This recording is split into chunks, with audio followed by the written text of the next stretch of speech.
Hello guys! Welcome back to CBox Tutorial Channel. Na-miss niyo ba kami? Ayan, biro lang. Pero anyway, ayan, sobrang tagal na rin kasi magmula nung kami ay gumawa, okay? And nag-record and nag-upload ng video tutorial dito sa aming channel. So kung napapansin niyo, recently or yung mga latest uploads namin sa aming channel ay more on travel vlogs nung kami ay pumunta sa Jeju Island, South Korea.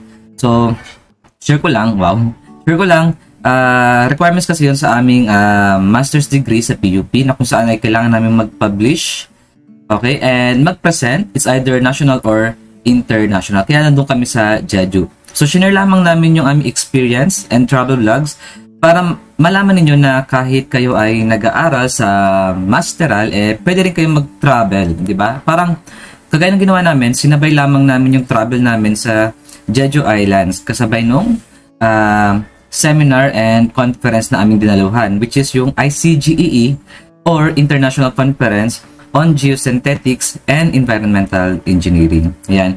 So anyway, dito tayo ngayon sa ating situation number 51 ng Structural Engineering and Construction. Wow, di ba meron na tayong existing na 50 problems sa Structural Engineering and Construction or Principles of Structural Analysis and Design.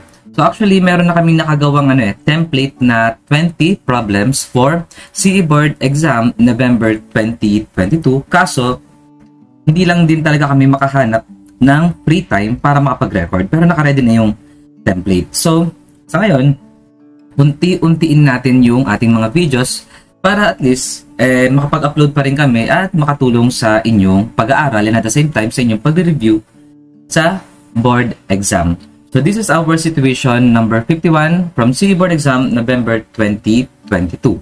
A prismatic beam 7 meters long is fixed at the left end and simply supported at the right end. So if you say prismatic, meaning yung cross-sectional area ng ating beam or structure and yung kanyang materials is pare-parehas all throughout the span of that specific structure. So dito, beam. So lahat ng cross-section niya magmula sa point to point, ayan, or end to end is pare-parehas, pati yung kanyang materials. Actually, this situational problem is gustong-gusto ko. Bakit? Kasi ngayon lang ulit nagbigay or naglabas ng beam deflection si Ma'am Praxis sa Structural Engineering and Construction. Kasi yung mga previous board exam talaga ay wala ng beam deflection. Medyo gustong-gusto ko rin kasi yung topic na beam deflection. Kaya natutuwa ako na kahit pa paano may lumabas noong CE Board November 2022. So, i-drawing natin siya. Wala kasing given na figure dito. So, dapat matuto tayo na makapag-drawing nung given figure ayon doon sa required ng problem. So, fix sa left, then simply supported sa right. And then, ang kanyang length daw or span is 7 meters. Ayan. So, let's say this is our point A. This is our point B. And then, ilagay natin siya rito as our given. And then, solve na natin siya. Problem number 1. Which of the following most nearly gives a deflection at the right end due to a unit load alone acting at the right end which are or with the simple support remove. Yan. Tatanggalin natin yung simple support sa right end. Ganyan siya. Then, tanggalin natin to. So, ang mangyayari, yung ating structure ay magiging cantilever beam na lamang. And then, meron tayong 1.0 unit load. So, this is unitless. So, ngayon, beam deflection to, meron na kaming nakaprepare na playlist for beam deflection under sa Strength of Materials, Chapter 6, and also Structural Theory, Chapter 6. So, kung gusto nyo lamang i-visit yung ating playlist sa mga subject na yan, nakalagay yung link dito sa description ng video na to. Okay? So, check nyo doon. Mas detailed yung discussion.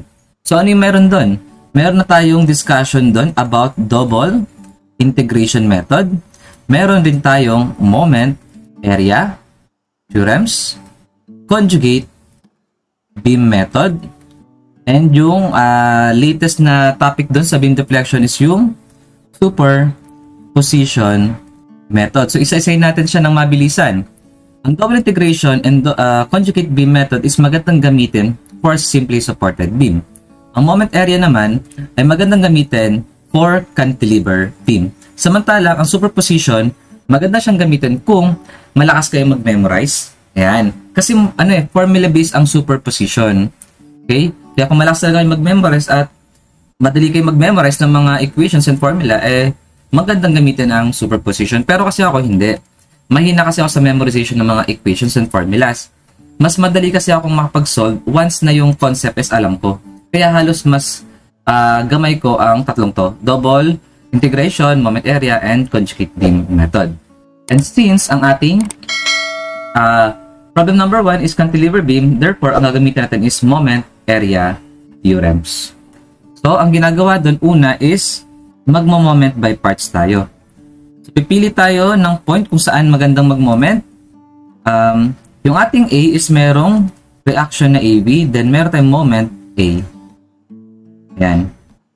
So, kapag nag-moment ka sa B, ang iikot yan ay dalawa, A, B, and MA. So, magkakaroon tayo ng dalawang area dun sa moment over EI diagram natin, or M over EI diagram. Ngayon, kung mag-moment naman tayo sa A, ang iikot lamang dyan is yung 1.0 unit load. So, isa lamang ang area na meron tayo sa M over EI diagram. Siyempre, huwag natin pahirapan yung ating sarili. Huwag natin piliin yung area na marami, hindi ba? So, mag-moment tayo sa A. Ayan. And then, yung 1.0, iikot sa A ng baba. Okay, or pababa. Then, ito, mag-create ng 0 degree sa shear and then first degree sa moment diagram. So, first degree. Ayan. Then, ang height niya is 1.0 times 7. So, 7. Then, over EI. Ayan. Then, pwede naman ninyong lagay yung negative sign dito Pero, para medyo malinis yung yung mga numbers natin dito. Ayan. Ilagay nyo lang siguro dito. Basta tandaan ninyo, sa ilalim, negative. Sa taas, positive. Ayan. So, anong concept natin or principles natin sa moment area theorem? Ang principles natin sa area or moment area theorem is kapag sa slope ng dalawang tangent, this is equivalent to the summation of all area. Ayan, M over EI diagram, area sa M over EI diagram from that two points. Para ito, yan, yung buong area na yan, from point A to point B. Pagkasama-samahin lang natin. Take note, no? Or reminder lang, hindi natin kailangang mag-integrate. Ang ibig sabihin lamang ito ay summation. Pagkasama-samahin natin lahat ng area. Next is yung ating vertical deviation. Let's say, vertical deviation of point B with respect to tangent at A. This is equivalent to the integral or the summation of all area then multiplied by their centroids.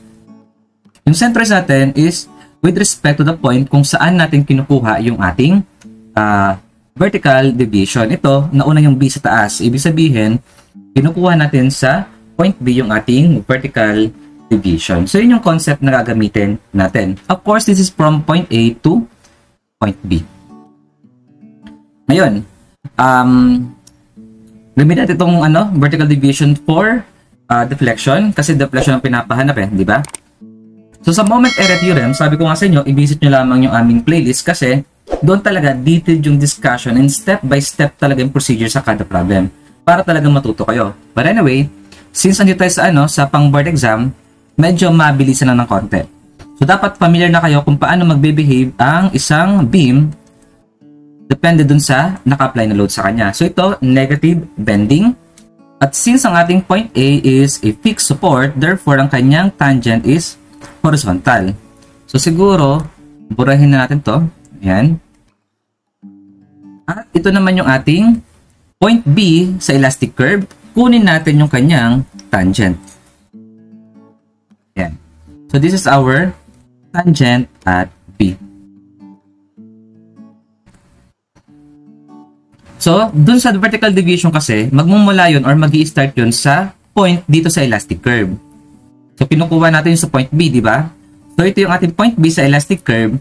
Then, itutugma natin siya o itatama natin siya vertically dun sa tangent. So, natamaan niya is tangent at A. So, therefore, ang tawag natin ngayon dito is vertical deviation, yan, from or vertical deviation at point B in the elastic curve with respect to tangent at A. Ganun ang tamang pagbabasa sa ating vertical deviation. Eh, di ba, kung maalala ninyo, ang deflection kasi is with respect to horizontal axis. At ang ating horizontal axis in this case is parallel sa tangent at A. Anong makukonclude natin doon? Therefore, ang ating vertical, or siguro dito na lang, therefore, ang ating vertical deviation of point B in the elastic curve with respect to tangent at A is equivalent to our deflection at point B. Kaya magandang gamitin ng ating moment area theorem sa cantilever beam. Isa pa, may kulang pa, yung ating x-bar. So, saan magmumulang x-bar? Siyempre, sa centroids ng ating moment over EI diagram na papunta sa B, or papunta sa point kung saan natin kinukuha yung vertical deviation. So, this is our x-bar B. So, solve natin ang ating x-bar B. So, this is equivalent to 2/3 of 7. Tapos, yung ating y sub B, ang ating y sub B, since nasa baba, that is negative. And then, this is first degree. Kaya, triangle lang yan. So, 1/2 of height, 7 over EI, then multiplied by base na 7, then multiplied by 2/3 of 7. And then, ang lalabas dyan is equivalent to 1/2, that is 0.5, then times 7, then times 2/3 of 7. So, this is positive, or kapag may negative, ganyan siya. So, negative 343 over 3 EI, which is yung answer natin sa problem number 1. So, ba't wala pong positive? Okay lang naman yan eh. Wala namang problem dyan. Pero kapag sign convention, medyo strict sa sa double integration and conjugate beam method. Sa moment area theorem, hindi masyado. Anyway, okay, problem number 2. Ayan. Which of the following must nearly give the deflection in millimeters at the right end due to a uniform load with a simple support, or when the simple support is removed na naman? Ang given natin na W is, or weight is 400 kN per meter, given ang E and I. So, cantilever ulit to. Tanggalin na lang natin yung support dito ulit. Ayan. And then, apply natin yung ating distributed load.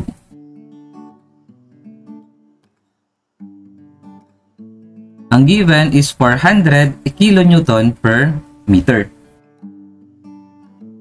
Same concept sa problem number 1, moment by parts. If we say moment by parts kasi, for example, meron pa ditong isang load na 10 kN. Kukunin natin yung drawing sa kada applied loads. So, dito isa lang naman 1.0 lang. Ito isa lang din.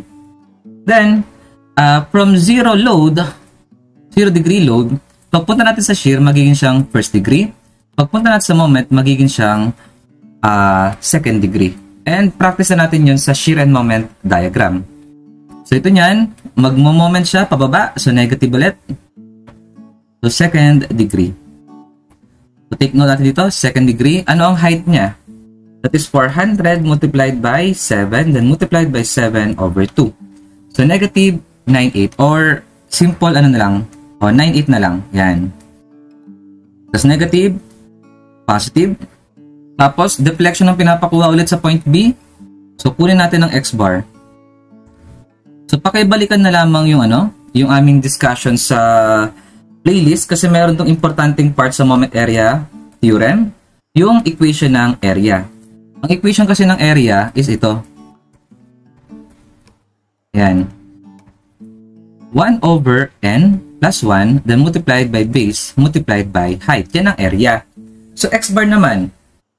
Sige, dito na lang sa baba. Mas kasya siya. Ayan. Paano naman kapag x-bar? Ang x-bar naman is equivalent to 1 over n plus 2, then multiplied by base. Pero, take note. Itong x-bar na to is dapat laging manggagaling sa height. Height nung ating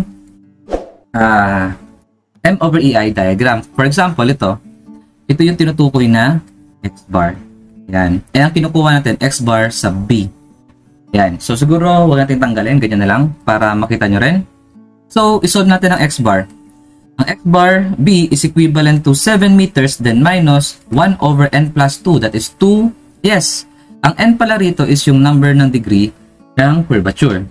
So, this is 1 over 2 plus 2. This is 1/4 multiplied by 7. So, paki-double check sa calculator. This is 5.25 meters. Next, kunin natin ang ating YB. So, this is equivalent to negative 1 over N plus 1. So, that is 1/3. Multiplied by height, 9/8. So, lagyan natin yung unit, kilonewton meter para consistent tayo sa unit, over EI. Multiplied by 7 meters, yung base, multiplied by X bar, 5.25 meters. Ito yung ating YB. Negative 1/3 times 9/8 times 7 times 5.25. So, negative 120,050. Ang unit natin dito is kilonewton meter cube over E. Ang E natin ay gigapascal. Convert natin into megapascal. That is 1,000 megapascal, which is also equivalent to times 10 raised to 3. And 1 megapascal is equivalent to Newton per millimeter squared.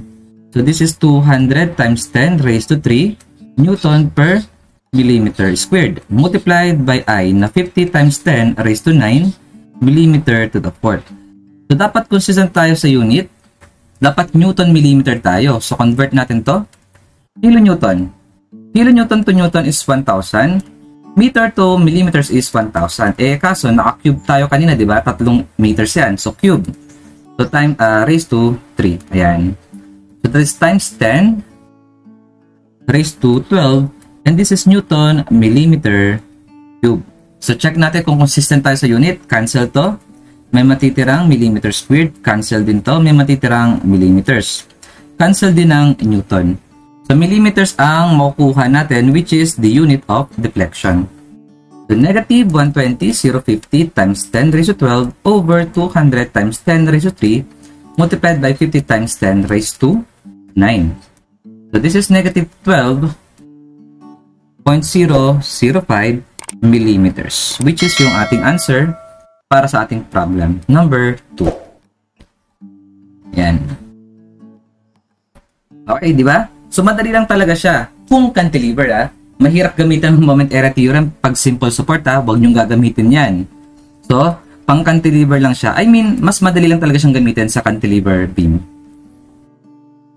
Ngayon, punta tayo sa problem number 3, which is medyo tricky question. Ayan.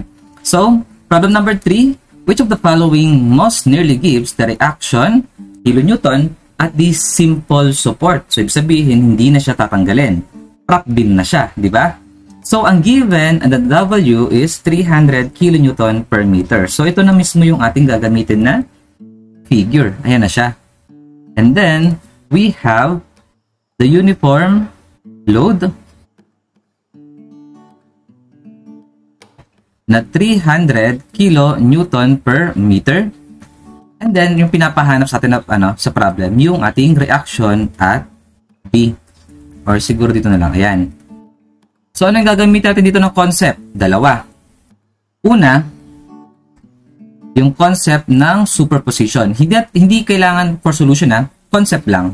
No? Or parang principles lang ng superposition. Then, letter B, syempre, ang gagamitin pa rin natin para ma-solve yung kailangan natin is yung moment area theorem.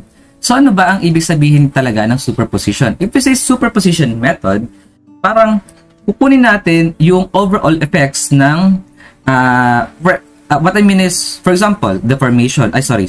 Hindi deformation Deflection. Ayan, deflection naman sila-solve natin So, for example, deflection. Para makuha natin ang overall deflection sa isang point, let's say point B, kukunin natin ang deflection ng kada parts ng mga loadings. Ayan. So, deflection due to 300 kilonewton and deflection due to RB. Parang ganun. So, ganun ang gagawin natin sa ating superposition method. Hatiin natin yung, or parang ginagawa siyang by parts. Okay? So, unahin natin yung cantilever beam due to 300 kN per meter. Next, kunin naman natin yung deflection due to, or deflection at point B due to the reaction at B. So, paano yun? Sir, reaction po yan, hindi naman po yan applied load.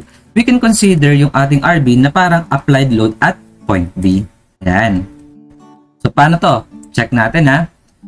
Diba magbe-behave yung ating cantilever beam ng ganito sa 300 kN and ito yung kanyang deflection. Let's say Y1 which is negative dahil sa 300 kN. Ngayon, paano naman ang ating AB beam due to RB?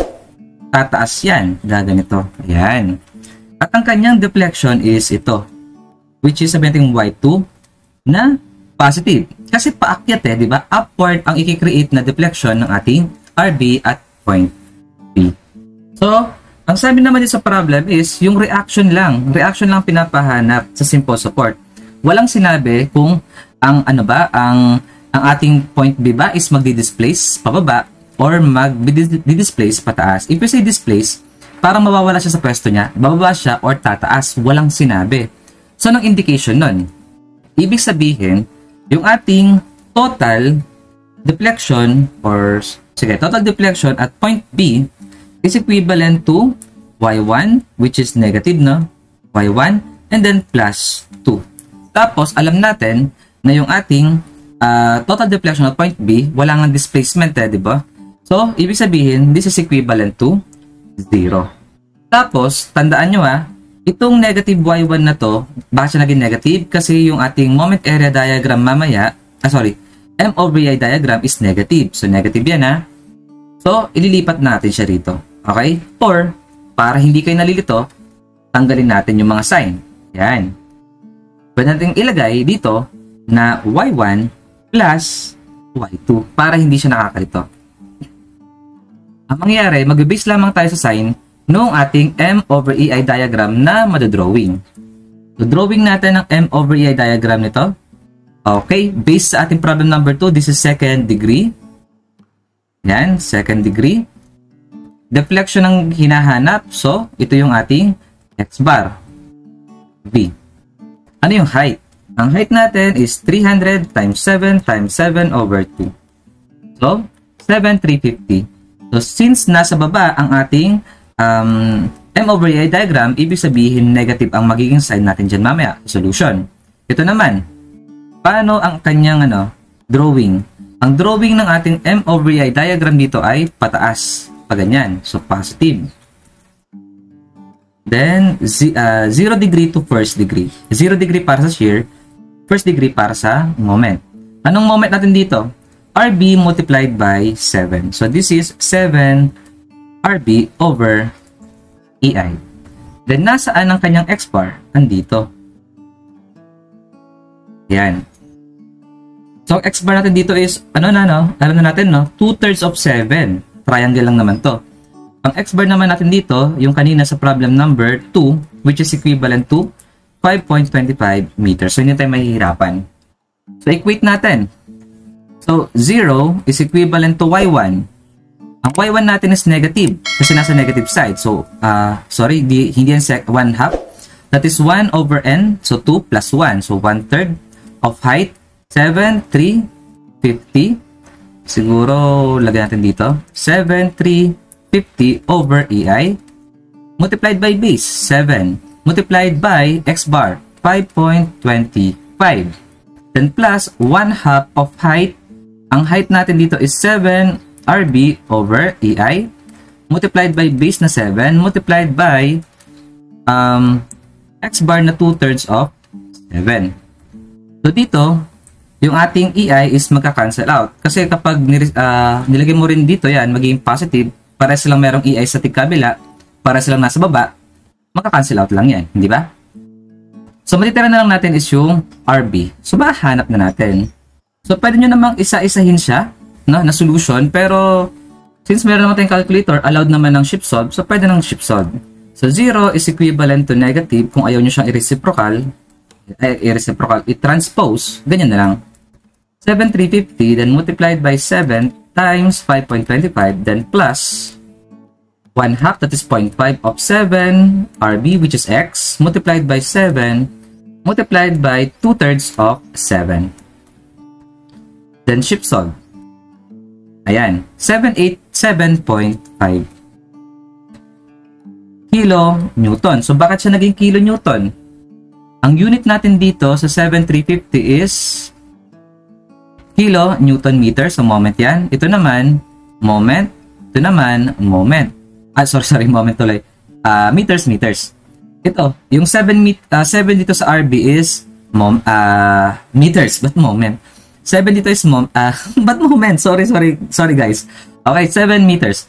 Dito naman, x bar. So, that is distance again. So, that is 2/3 of 7 meters. And then, cancel yung mga yan. Diba? Para silang merong meter cube. Ang matitira is kilo-newton, which is our unit for RB na 787.5. Ayan. So, siguro na-miss nyo yung tutorial ko, no? Wow, ang kapal ng mukha. Pero anyway, sana nga na-miss nyo yung aming tutorial kasi gusto talaga namin matapos talaga itong 20 problems ito para talaga mahabol natin sa November 2023 board exam, di ba? So sana maunti-unti namin at makahabol sa inyong pagre-review. So ito yung ating problem or situation number 51 from CE board exam November 2022. So I hope na marami kayo natutunan dito sa aming video tutorial. So don't forget to subscribe and hit the bell icon for notifications and updates on our YouTube channel. So thank you for watching. God bless everyone. Bye-bye!